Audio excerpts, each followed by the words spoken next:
नमस्कार दोस्तों, मैं मानविंदर रावत आज आपको जानकारी दूंगा कि मकर राशि वालों के लिए कैसा रहने वाला है ये सितंबर का महीना। ग्रहों की चाल है, शुभ व अशुभ परिणाम हर व्यक्ति को प्राप्त होते हैं। आपकी राशि का लॉर्ड शनि है। शनि मीन राशि में 12 नंबर में अभी इस समय बैठे हुए हैं वक्र चाल में। आपके सामने एक डिस्प्ले में कुंडली भी लगी हुई है और उस कुंडली में आप स्पष्ट रूप से देख सकते हैं कि जहाँ 10 नंबर लिखा है वो आपकी राशि है।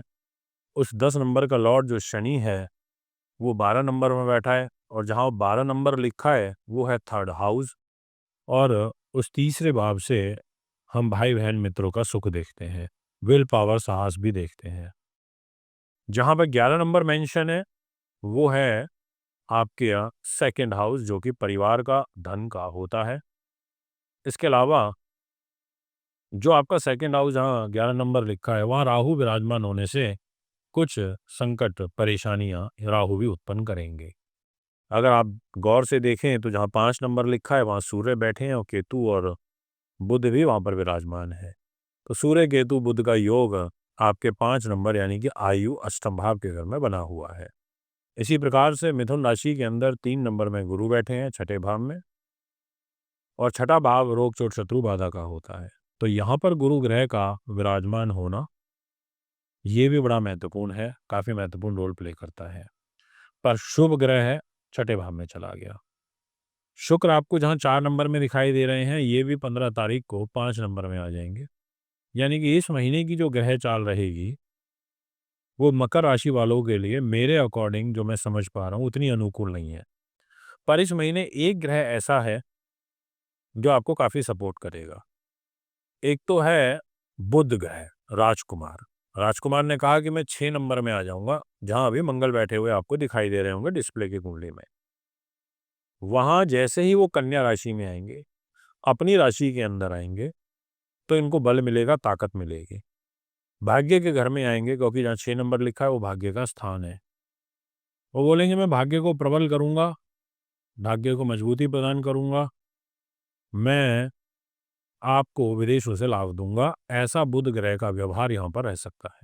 तो आइए और विषयों पर आगे बात करते हैं। और सबसे पहले अगर मैं कैरियर की बात करूं तो शुक्र के पास दायित्व तो है, और शुक्र ने कहा कि देखो भैया, मैं आपके कैरियर का लॉर्ड तो हूं, पर मैं शत्रु के घर में बैठा हूं। पर शुक्र का फिर भी केंद्रीय प्रभाव अपनी ही तुला राशि पर चतुर्थ केंद्रीय प्रभाव है। तो ऐसी स्थिति में शुक्र आपको सहयोग प्रदान करेंगे।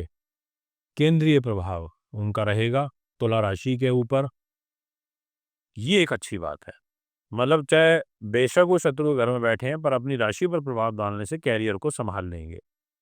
अगर आप आर्ट, फिल्म लाइन ऐसी चीज़ों से जुड़े हुए हैं, या फिर आप ग्लैमर इंडस्ट्री से जुड़े हुए हैं, या आप लग्जरी आइटम से या गाड़ी वाहन ऐसी चीज़ों का काम करते हैं, तो आपके लिए स्थितियां अनुकूल हैं।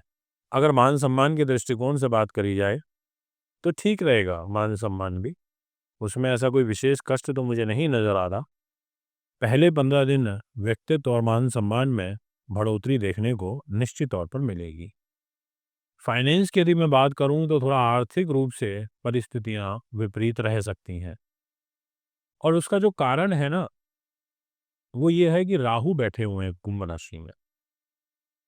थोड़ा झूठ बोलने की प्रवृत्ति बढ़ेगी, झूठ से बचिएगा, ये मेरा विशेष आग्रह रहेगा। इसके अलावा एक आग्रह और करूंगा, वो ये कि आपको वाणी पर संयम रखना है और धन को संचित करना है। व्यय ज्यादा करने से बचिएगा, क्योंकि आपका जो खर्च का लॉर्ड है जुपिटर वो भी आपके रोग चोट के घर में बैठा है, और फिर आपका राहु तो बैठ ही गया। आप बोलना कुछ चाहते हो और अर्थ कुछ और निकाल लिया गया, या बोल कुछ गए, कहना कुछ और चाहते थे, यानी कि मीनिंग उसका बात का बदल जाता है। यह आपको ध्यान रखना होगा, आपसे कहना चाहूंगा। इसके अलावा मैं आपसे एक बात और कहूंगा कि शनि आपके थर्ड हाउस में बैठे हैं। आपको ओवर कॉन्फिडेंस से बचना है। आपको अपने बल का, अपनी चतुराई का अधिक प्रयोग नहीं करना है। ये आपके लिए घातक साबित हो सकती है, ये मैं आपसे कहना चाहूँगा। इसके अलावा आपका जो देवगुरु बृहस्पति है, वो आपके खर्चों को लेकर के, छोटे भाई-बहन मित्रों को लेकर के, सगे संबंधियों को लेकर के, यात्राओं को लेकर के छठे भाव में चले गए। उन्होंने कहा मैं तो देखो इस घर में जाके बैठ गया, यानी कि विराम लगाएँगे, यानी कि देरी से काम होंगे, यानी कि ब्रेक लगेगी कार्यों में, बहुत ज़्यादा स्मूथली काम नहीं बन पाएगा। हाँ, एक चीज़ ज़रूर है कि आपका धार्मिक चीज़ों पर व्यय होगा। आपकी आस्था धर्म के प्रति अधिक बढ़ेगी। आपका लोगों के प्रति जो भाव है बड़ा पॉजिटिव रहेगा। आप मिलनसार भी रहोगे और आपका मददगार नेचर रहेगा, ऐसा आपकी कुंडली कहती है। अगर मैं पढ़ाई-लिखाई की बात करूँ, तो कोई विशेष पढ़ाई-लिखाई में मुझे बदलाव नहीं दिखाई दे रहे हैं और उसका कारण ये है कि आपका जो शुक्र है, वो कोई बहुत ज़्यादा मजबूत स्थिति में नहीं है। प्रेम प्रसंग की तरफ, घूमने-फिरने की तरफ, रोमांस की तरफ, ऐसी चीज़ों की तरफ आपकी प्रवृत्ति बढ़ेगी। इसके अलावा मंगल ग्रह आपके तुला राशि में जाएँगे, 10th हाउस में जाएँगे, दिनांक 13 सितंबर को रात को 9:21 पर जाएँगे। वहाँ से सप्तम दृष्टि से मेष राशि को देखेंगे। चतुर्थ दृष्टि से 10 नंबर राशि यानी कि जो आपकी खुद की राशि है, उस पर उनकी दृष्टि रहेगी और एक दृष्टि उनकी रहेगी बुद्धि पर। तो मंगल उच्च दृष्टि से देख रहा है तो उच्च का मान-सम्मान भी देगा और उच्च का कैरियर भी बढ़ावा आपको मिलेगा 13 तारीख के बाद। अपने घर को देख रहा है, 1 नंबर राशि को देखेगा 13 सितंबर से तो सुख, साधन, प्रॉपर्टी, वाहन और ज़मीन जायदाद इन चीज़ों में भी आपको बढ़ोतरी देगा। और साथ में मंगल आपकी बुद्धि, उन्नति, नीति, शास्त्र और विद्वानता के घर को देख रहा है, तो इस घर को भी बढ़ावा देगा, ऐसा आपकी कुंडली कहती है। बट थोड़ा-सा बुद्धि से तो एग्रेसिव हो जाओगे क्योंकि मंगल की दृष्टि बुद्धि पे रहेगी। पर बाकी की जो 2 दृष्टियाँ हैं, चतुर्थ दृष्टि और सप्तम दृष्टि, ये मान-सम्मान, व्यक्तित्व के लिए और प्रॉपर्टी, सुख, साधन, ज़मीन जायदाद इत्यादि के लिए अच्छी साबित होगी। अगर आप विदेश यात्रा वाक़ई में करना चाहते हैं, तो आप करिए, पर 15 तारीख के बाद करिए।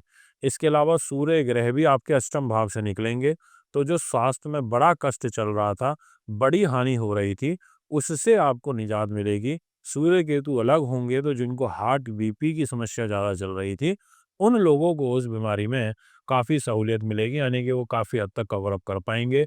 16 तारीख, 15 तारीख के बाद से जो ये ग्रह ट्रांज़िट होगा, अनुकूल रहेगा। पर सूर्य, शनि आमने-सामने आ जाएँगे, यानी कि शत्रु पक्ष से आपको फिर भी अलर्ट तो रहना ही पड़ेगा, ये मैं आपसे कहना चाहूँगा। तो आप एक तरफ सूर्य की भी पूजा करिए, एक तरफ आपको शनि की भी पूजा करनी चाहिए। इन दोनों पूजा पाठ का आपको सहारा लेना चाहिए, दोनों ग्रहों को प्रसन्न करना चाहिए, तभी आपका यहाँ पर मुझे लगता है अच्छा कार्य सिद्ध हो सकता है। तो दोस्तों, ये है आपका ग्रह गोचर। यदि आप भी अपनी कुंडली बनवाना चाहते हैं, दिखाना चाहते हैं, पूजा पाठ या फिर एक अच्छी क्वालिटी के प्राण प्रतिष्ठित रत्न रुद्राक्ष लेना चाहते हैं, रुद्राक्षों का बहुत बड़ा प्रभाव हमारे जीवन में होता है। आप अपनी राशि अनुसार धारण कर सकते हैं, उसके लिए भी संपर्क कर सकते हैं। नमस्कार।